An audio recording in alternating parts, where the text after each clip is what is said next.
想要開始 AI 寫履歷服務，客單價高達$300。首先，你需要擁有相關的 AI 知識和技術，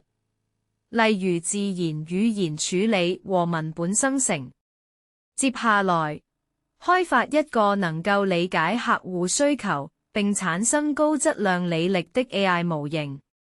然後建立一個平台或網站，讓客戶可以輕鬆地提交需求和接收履歷。